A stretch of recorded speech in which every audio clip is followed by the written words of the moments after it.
Hey, this is Ken Online with MyHomeOption. I'm super excited to bring you today's video, Home Selling 101. We are going to cover everything during the home selling process from the game planning stage all the way to the closing phase. So let's get right into the video. All right, so it's super exciting whenever you're getting ready, you're thinking about, okay, it's time to sell the house, but what does this process look like? And I have so many people asking me that, and that's why I'm creating the Home Selling 101. So like I said, we're gonna start at the game plan, we're gonna work our way all the way through the process to the closing. So if we're starting here with the game plan, you gotta figure out, what are you hoping to do? What are you hoping to get out of the transaction?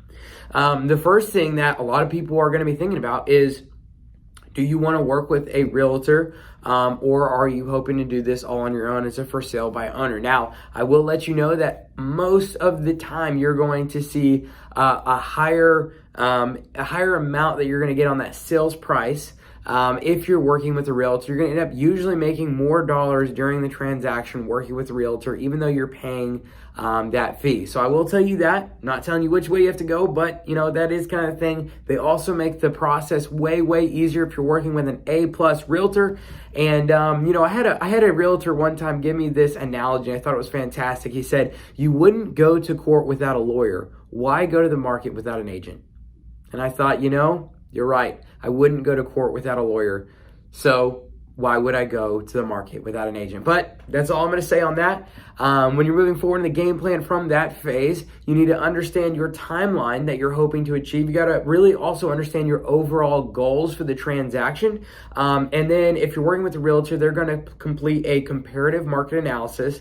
And they're going to, with that information, you and them are going to have a conversation to help choose a competitive listing price. Now, there is a sweet spot. You don't want to price too high and you don't want to price too low. If you price too high, you're not going to have, you know, there's really an optimal timeline window, and you're probably going to have a bunch of people that may come look at it but not give you really, you know, any sort of decent offers, you know, in a standard market situation. And so then you end up, you know, really the first week or 2 weeks is kind of your sweet spot to get a contract.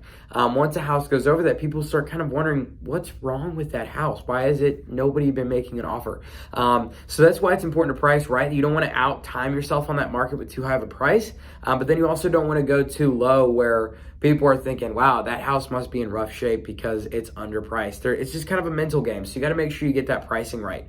The second thing, after you game plan, you know your numbers, you know who you're working with, you've got to prep your home. Now, possibly your real estate agent might recommend some very cheap, effective, you know, DIY repairs or upgrades to do on your home that are just really gonna, you know, double or triple the amount that you put into those repairs. They might double and triple themselves on the way out. They're just a really effective way to get your home sold faster and for more money. And then you're possibly gonna be looking at doing some staging, but you're definitely in this, you know, kind of prepping stage, gonna be cleaning up your home and getting it ready to do some photos, because photos are really what draw in a buyer, and they really create that wow and that beautiful factor. And so you really want to make sure that your home is set up and ready for some awesome photos. After you have your photos together and you're ready to rock and roll, the next thing you're going to do is you're going to go to the listing phase, listing your property, and the marketing phase.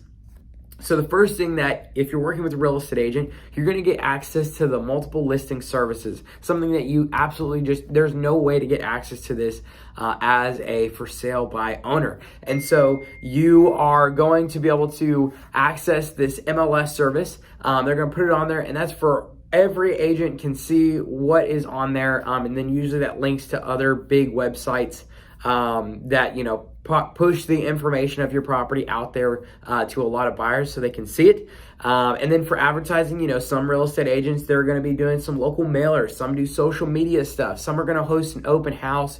A lot of realtors already have a buyer's list put together. So if it matches some criteria that they know they have a buyer for, they can connect the dots very quickly on something like that. And then you'll be doing showings. After the listing and marketing side of things, you're going to go to discussing offers. So you're going to be getting some offers. It's really exciting. You might get 1, 2, 3, 4, 5, possibly 10 or more, just depending on what the market looks like and how awesome your house is. I'm sure it's great. And what you're going to do, there's a couple different ways you can go about this process. You can pick the first best offer that comes through that just matches your criteria and your needs, or you can do a final and best. I've seen realtors that believe in one way, and I've seen realtors that believe in another. So you've really got to figure out, when you're working with your realtor, what do they recommend and why do they recommend it? It could be for the market conditions. It could be for the area. There's a lot of different reasons you could go with one way or another. But make sure you just kind of have an idea of what do you want to do. Do you just want to pick the first one that matches what you're looking for, or do you want to go with something more like highest and best? There's a lot of things to evaluate. You want to evaluate their financing, their cash down, their option money, option period, earnest money, and a lot of other terms to the contract. So make sure that you know what you're looking at. If you haven't or aren't sure about these contracts, you want some more information, make sure you check out our other videos on some of the TREC contracts so you can kind of get some idea for those different terms and how they, fill out through those contracts. And really, I want to mention here that the best buyer is more than just the highest price.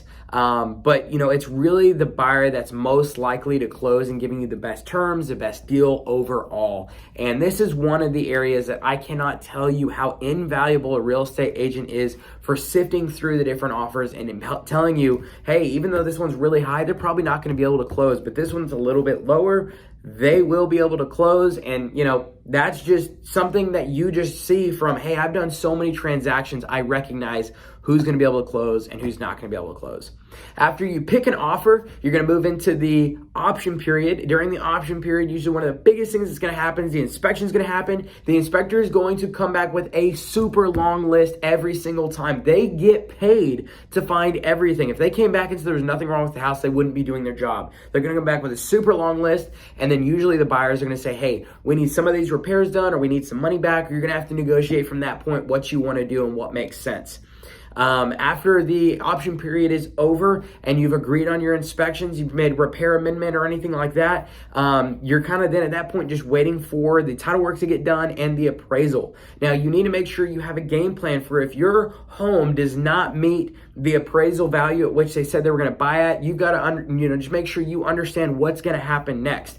Does the deal fall through? Are you going to renegotiate? Is the buyers going to bring cash to the table to make up the difference? Are they going to make up part of the difference? All of the difference? What are they going to do there to make up the difference on appraisal if you don't meet? If you do meet appraisal, that's fantastic. But if you don't, you just need to make sure you have a game plan for that. And then finally, you get to closing. And this is where everyone signs. The title gets the funds from the buyer. Then title will send you your funds and you get paid. And then you just have tons of money in your bank accounts. It's super exciting for a little bit until you go to buy your next house. But it is fun for a little bit. And you get to party and it's exciting and woohoo, yeah, you closed. And I know, we explained that process really, really quickly. But it can be a long process, especially if you try to do it yourself, or if you're doing it with an okay realtor. It's really best to make sure that you're working with an A+ realtor. So to make sure that you're working with an A+ awesome real estate agent, make sure that you go to MyHomeOption.com to get connected with a fantastic real estate agent. It's going to be probably the best decision that you make during this process, because our agents over and over and over and over provide results for clients over and over that are above expectation. They're getting over asking, or they're getting awesome terms, or whatever they're getting on their deals. They're meeting the needs and the wants of the clients that they're working with. So we just connect you with awesome agents, but we make sure that you're not getting connected with an okay agent or somebody who's new or just doesn't really know what they're doing, but somebody who's like, they're just the best at what they do.